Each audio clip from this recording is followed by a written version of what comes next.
Guess what time it is? It is Stamptember. Welcome everybody to my channel. This is Allison and we are officially in Stamptember.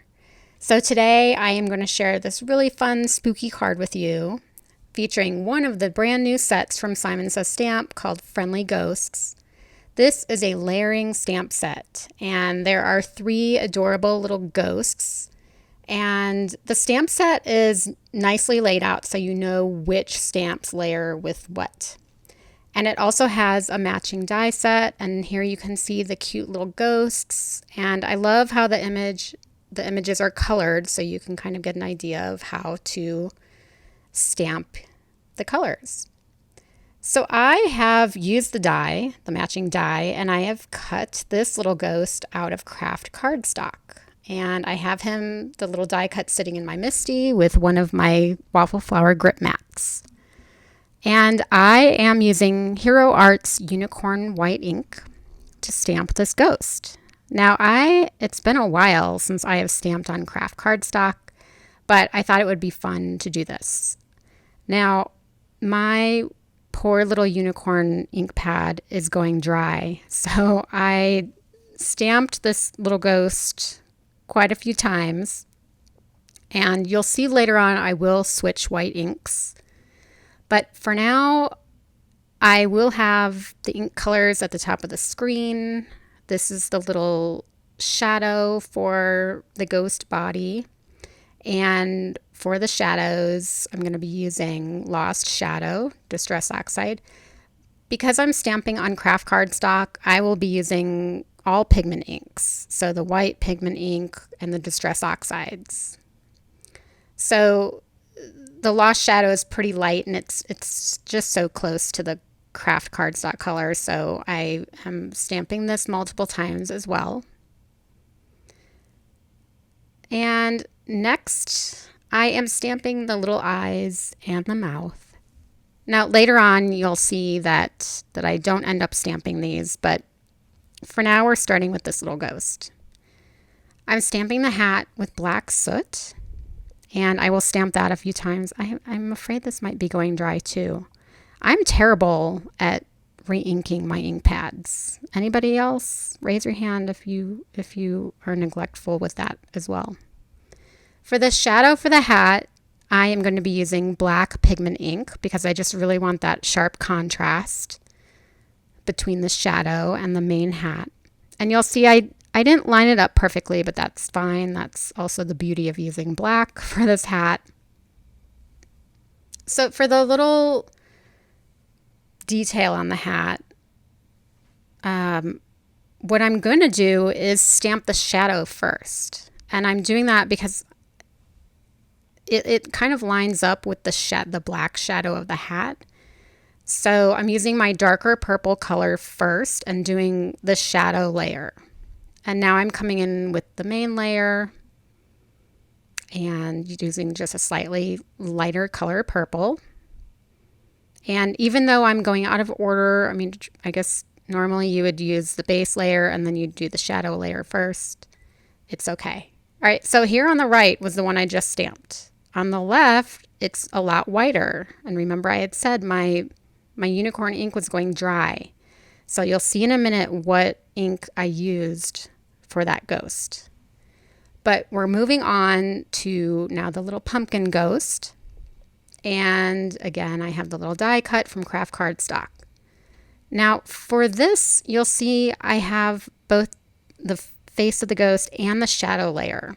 And I'm just making sure that I'm lining everything up properly. So I'm kind of looking at both, making sure they both fit properly on this die cut.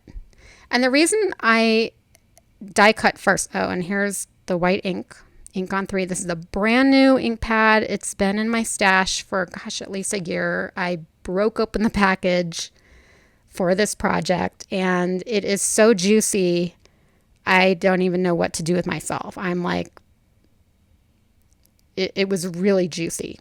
So I had to be a little patient and let it kind of even out. I was kind of freaked out at first, but wow, is it white. All right, so again, we're going to kind of go through the layers like we did before, but the reason I cut out my die first and I'm stamping on the die cut is because I was worried that maybe I would stamp things off kilter, and then I would try to die cut and it wouldn't die cut right. So that's why I'm doing that. Again, for the pumpkin, I'm going to stamp the shadow layer first.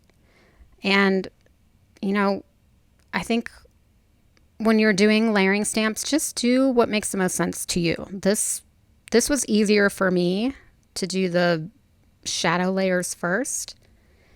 And then it was really easy for me to come in and line up those little lines in the main pumpkin stamp second.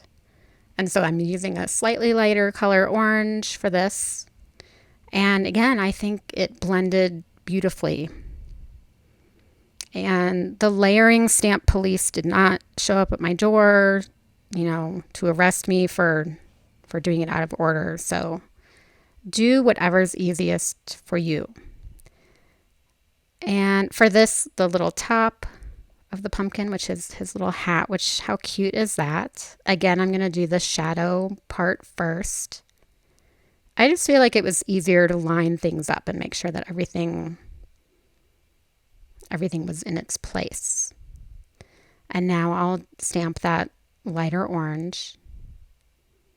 So leave comments. Who's excited for Stamptember? What are you most excited about? Do you love Halloween cards? Do you give Halloween cards out? Okay. I have every black marker that I can find except the one that I wanted. I wanted my black glaze pen. That's why I didn't stamp the eyes and the mouth on these two ghosts. But here you see, remember I didn't line up that shadow layer on the hat perfectly, and I'm just taking a black pen and filling it in, and nobody will ever know. But I think I mentioned this in a recent video too. I don't know where my black glaze pen is. So if anybody knows where I put it, please leave me a comment. I'm sure it's with my phone and everything else that I lose every 5 minutes. So here I'm just using this Micron pen to fill in the eyes. Now for this little ghost, I had to get the stamp that stamps the eyes and the mouth. And I'm just going to take a little black ink cube and stamp up the mouth. And that will, give me the position of the mouth. And then I'll use that black pen again just to fill in the mouth. I just wanted the mouth and the eyes to match in terms of the blackness. And, I just didn't want them to look different. So now we're done with our little ghosts. Let's move on to the background. This is the layered spooky icon stencils. This is from last year. But I love it. It's so much fun. I have my craft cardstock on my grip mat, and this is my 6x6 grip mat, and the stencil clings to it, and it's super easy to just stencil on my colors. So I'm going to be using the same colors for this background that I used for my ghosts. And I'm going to be breezing through the stenciling. There's nothing fancy about this stenciling. It's just straightforward stenciling. So here's the purple layer going on. And there's 4 stencils in this set.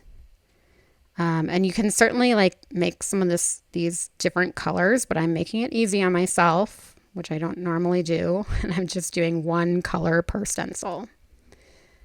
I've been using these lately, these little eye brush ink blenders. I found them in my stash recently, and I don't have an ink blending tool dedicated to white pigment ink right now.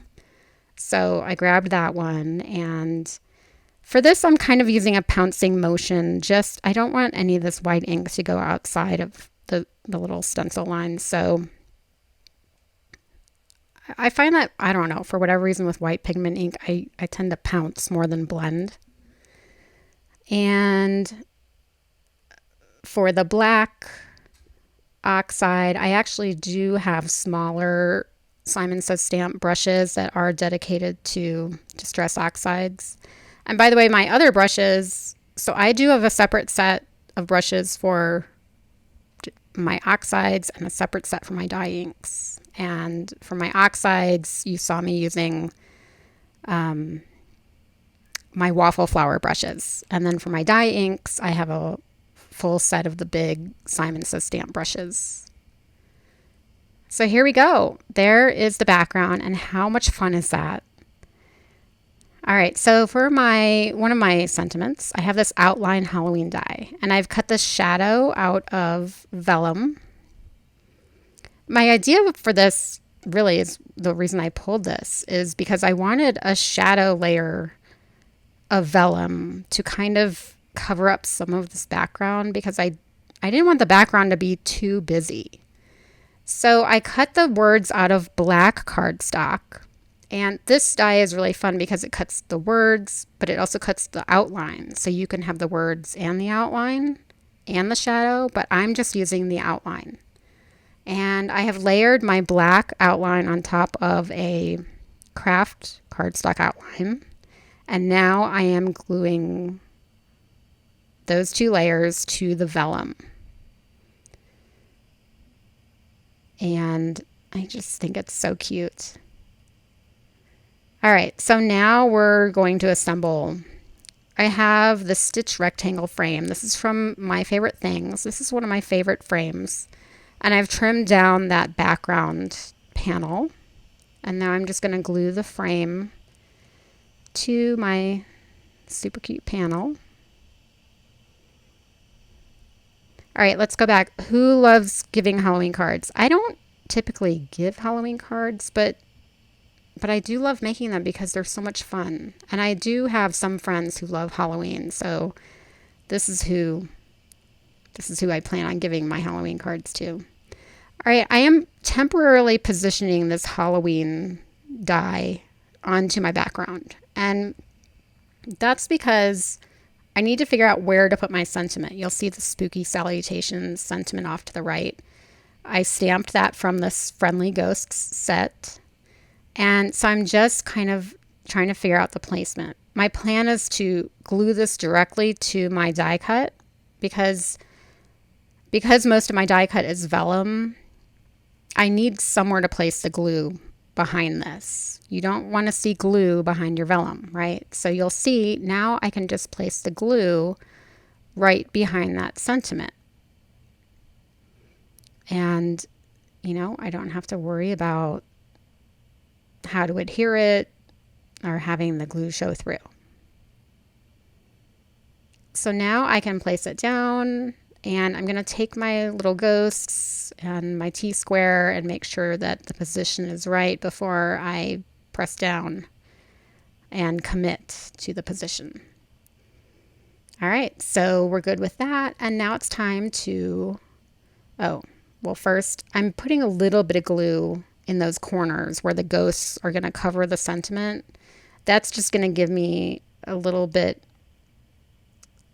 more comfort level in terms of that Halloween sentiment being glued down and solid. Okay, so for these guys, normally I would put foam tape. This is thin foam squares. I would put it on the back of the ghost and just stick it on there, but I don't want the foam squares to interfere with the frame, and I don't want them to interfere with the sentiment. So it was just easier for me to figure out the placement of the ghost and then put the foam squares directly onto the panel. And then I can put glue on my little ghost, and I had put a scrap. I had cut a scrap piece of paper with that die. So he's doubled up now. He's two pieces of paper thick. Same with this little guy. And now he's ready to go on. And then this card is going to be done. I think these ghosts are so adorable. And I didn't get to use the third ghost because it just didn't really fit in with my design. But it's a little Dracula ghost, and it's so cute. All right, so here is my final card.